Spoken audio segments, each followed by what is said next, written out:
Assalamualaikum warahmatullahi wabarakatuh.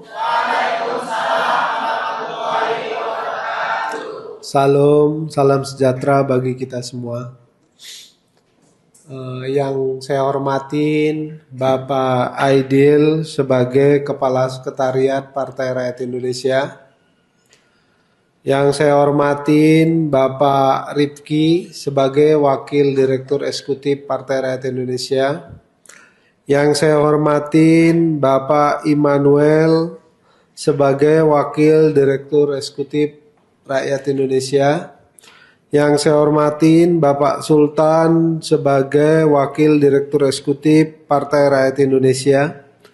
Yang saya cintain dan sayangin semuanya Sekretariat Partai Rakyat Indonesia yang masih muda-muda, yang masih semangat, yang luar biasa hari ini dan selama ini memperjuangkan gimana Partai Rakyat Indonesia dalam kesehariannya, dalam kepengurusan DPP untuk supaya berjalan dan melakukan koordinasi kepada DPD 38 provinsi dan 514 DPC kabupaten kota, dan lagi sekarang untuk DPC dan DPD yang sudah selesai lagi ngejar untuk supaya akhir tahun ini semua pengurus tingkat PAC harus terbentuk.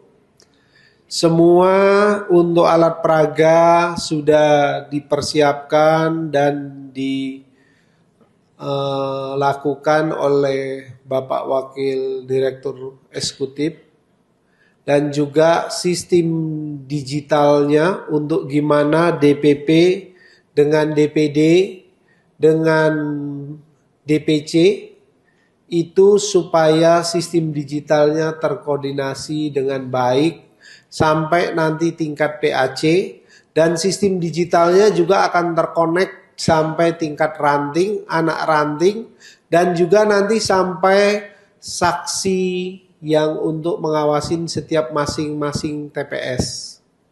Dan yang saya minta juga Pak Rifki itu segera menyiapkan gimana dari TPS kepada pemilih-pemilih dan simpatisan Partai Rakyat Indonesia yang harus kita koordinasikan, kita kolaborasi, kita koordinasikan semua tahapan struktur dari DPP, DPD, DPC, PAC, ranting dan sampai anak ranting dan sampai nanti saksi di TPS dengan pemilih itu bisa benar-benar terkomunikasi dan bisa tersampaikan semua itu pengurus anak ranting itu menyampaikan semua tentang program pemerintah kita Bapak Presiden Prabowo. Itu program yang benar-benar pro rakyat. Program yang benar-benar bagaimana untuk membuat Indonesia menjadi negara besar, rakyatnya sejahtera. Kita melihat Bapak Presiden kita, Pak Prabowo, kerja siang malam, memikirkan gimana rakyat Indonesia semuanya menjadi rakyat yang hidupnya berkecukupan. Rakyatnya sejahtera, bangsanya jadi bangsa besar, rakyatnya sejahtera, negaranya menjadi negara adil dan makmur. Itu tujuan pendiri negara ini untuk membuat Indonesia menjadi negara yang betul-betul negara adil dan makmur. Itulah sekarang yang benar-benar dijalankan dan dilakukan oleh Bapak Presiden kita, Bapak Prabowo. Gimana semua Indonesia itu kebetulan ada di satu garis khatulistiwa, negara yang benar-benar luar biasa sumber kekayaan alamnya. Bapak Presiden kita, Pak Prabowo, memikirkan gimana kekayaan alam yang ada di Indonesia ini semua dikelola di Indonesia.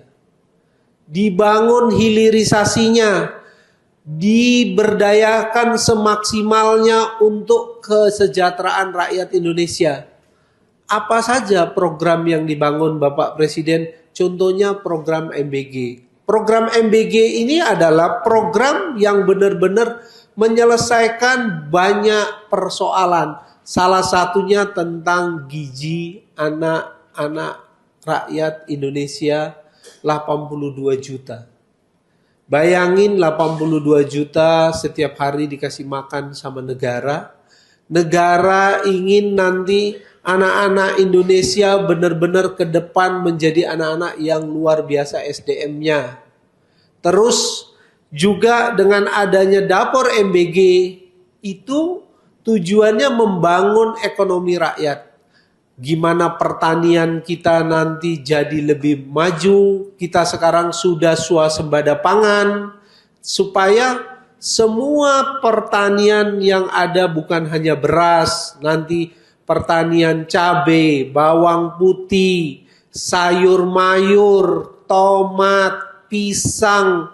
Terus ternak ayam yang ada untuk ayam potong. Ada ayam petelur, ini semuanya terkonek dengan dapur MBG. Dan ada juga terobosan Bapak Presiden kita tentang Koperasi Merah Putih.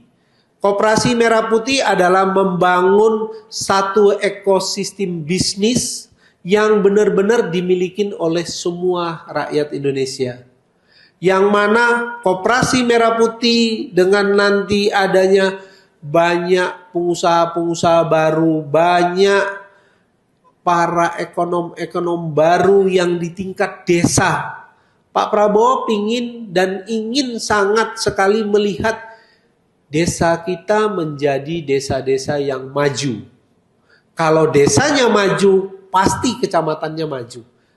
Kalau desanya dan kecamatannya maju, pasti kabupaten dan kotanya maju.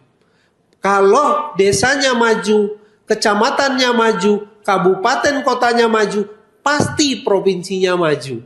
Kalau sudah desanya maju, kecamatannya maju, kabupaten kotanya maju, provinsinya maju, negaranya pasti jadi negara maju. Itulah tujuan Bapak Prabowo, bagaimana ingin melihat Indonesia menjadi negara besar, rakyatnya sejahtera, infrastruktur jalan lagi diperbaikin, lagi dilakukan langkah-langkah gimana infrastruktur jalan tol yang sudah ada terkonek dengan sentral-sentral bisnis, sentral-sentral industri. Ini yang lagi dikonekkan. Supaya apa? Kawasan ekonomi yang lagi dibangun oleh Bapak Presiden terkonek semuanya dengan sistem logistik yang efisien dan kekinian. Kekinian itu maksudnya apa? Dengan sistem digital.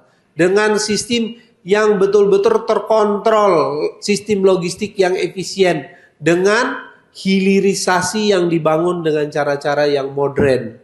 Terus gimana bendungan yang sudah ada itu semuanya dibangun jalur untuk irigasinya supaya terkonek dengan tempat-tempat sawah, tempat-tempat pertanian, supaya apa?